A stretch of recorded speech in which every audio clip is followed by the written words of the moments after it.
أعوذ بالله من الشيطان الرجيم بسم الله الرحمن الرحيم Bismillah.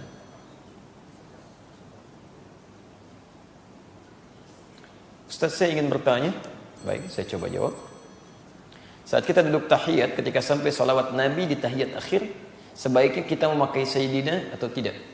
Tapi kalau kita lihat hadis-hadisnya, misal ini kan kalimat hadis bisa ditemukan di At-Tirmidzi nomor hadis 483, hadis Muslim nomor hadis 406, hadis Muslim nomor hadis 406, di At-Tirmidzi nomor hadis 483, kemudian di Abu Daud nomor hadis 978 sampai 980. Oke. Hadisnya dari Ka'ab bin Ujrah, ya, Ka'ab bin Ujrah.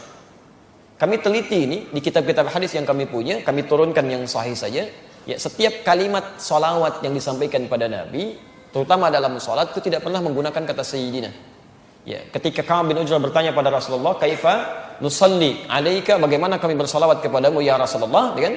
Baik, maka Nabi mengatakan, ya, faqul, maka katakan, "Allahumma salli 'ala Muhammad wa 'ala ali Muhammad. Amma sallaita 'ala Ibrahim wa 'ala ali Ibrahim. Wa barik 'ala Muhammad wa 'ala ali Muhammad. Amma barakta 'ala Ibrahim wa 'ala ali Ibrahim. Innaka Hamidum Majid." Jadi tidak menggunakan kata Sayyidina. Saya lebih cenderung kepada kalimat yang tidak menggunakan Sayyidina, karena bahasa dari Nabi seperti itu. Yang kedua, salat itu petunjuknya khusus. Langsung dalilnya. Langsung dipraktikkan, langsung dicontohkan, langsung dibacakan, dan diikat di kalimat Nabi SAW di Al-Bukhari nomor hadis 651. "Sallu kama ra'aitumuni usalli." Salatlah kalian seperti persis melihat saya salat. Jangankan Anda, sahabat Nabi namanya Khalad Az-Zuraiqi, dikisahkan di Al-Bukhari nomor hadis 751, 757, di hadis Muslim nomor hadis 397, babul musifis shalah, bab tentang orang yang salatnya bermasalah.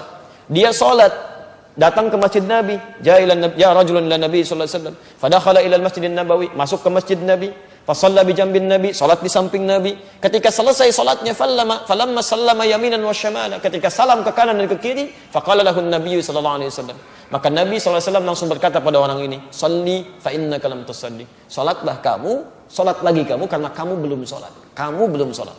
Kenapa dia belum salat? Oleh Nabi dinilai belum salat padahal setelah salam. Karena cara dia salat tidak seperti yang Nabi ajarkan pada orang ini. Ya, tidak seperti yang Nabi ajarkan. Sampai dia mengulang 3 kali, Nabi mengulangi kalimat yang sama. Salat lagi, kamu belum salat. Sampai kemudian dia berkata, "Ya Rasulullah, ma uhsinu ghairah." Ya Rasulullah, saya tidak bisa lebih baik lagi daripada ini. Alimni, tolong ajarkan saya. Maka diajarkan oleh Nabi dari wudu sampai dengan akhirnya. Setelah itu mengatakan seperti yang kita kenal sampai hari ini. "Sallu kama ra'aitumuni usalli." Salatlah kalian persis seperti melihat saya salat. Dan salatnya Nabi tidak pernah menggunakan kata Sayyidina dalam salawat dalam salatnya. Kecuali kalau di luar salat nggak ada masalah. Karena Sayyidina digunakan pada 3 hal. 1 dilarang, 2 diperkenankan. Yang dilarang itu yang mengkultuskan. Ada seorang datang kepada Nabi ingin mencari muka. Ya, dia ingin mencari muka pada Nabi, ingin dihormati oleh orang, dia katakan, "Ya Sayyidina, Sayyidina." Kata Nabi, "Jangan kamu agungkan saya." Seperti umatnya Isa mengangkat Isa sampai dikultuskan nanti. Ya, Nabi menolak kalimat itu dalam konteks dia ingin mengkultuskan Nabi karena cari perhatian dari orang lain.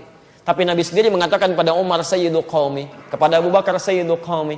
Karena itulah Syekhul Islam Ibnu Taimiyah dalam kitabnya Risalah Tazkiyatun Nafs di halaman pertama, di posisi sebelah kanan paling atas ketika membuka kitabnya 72 halaman itu, beliau katakan, "Allahumma shalli ala Sayyidina Muhammad," sebagai takrim, memuliakan. Kalau kita menganggap seseorang itu mulia, ya kayak Anda misalnya di kantor ada bos, Anda panggil bapak kan? Padahal bukan bapak Anda. "Pak, apa kabar?" "Saya bukan bapak Anda." Kan enggak, Anda panggil bapak untuk penghormatan, itu takrim namanya. Ya, sama dengan yang ketiga, sebagai gambaran umum. Ya, Anda misalnya bertemu sekarang Pak Adi, Pak Doni, Bu Siti, bahasa Inggrisnya Mr, kan? Mr, Mrs, bahasa Arabnya Sayyid, Sayyidah. Makanya ketika Anda misalnya ke Timur Tengah, umrah dipanggil, ya ada Sayyidah Khadijah, Sayyidah Aisyah, Masya Allah, itu penghormatan. Ya, ya Sayyidah, ya Sayyidah. Saya bukan Sayyidah, Pak, Masya Allah, saya Nina misalnya. Enggak, itu panggilan kehormatan. Ya. Sama dengan Anda Sayyid, Tuan, sini gitu. Jelas ya?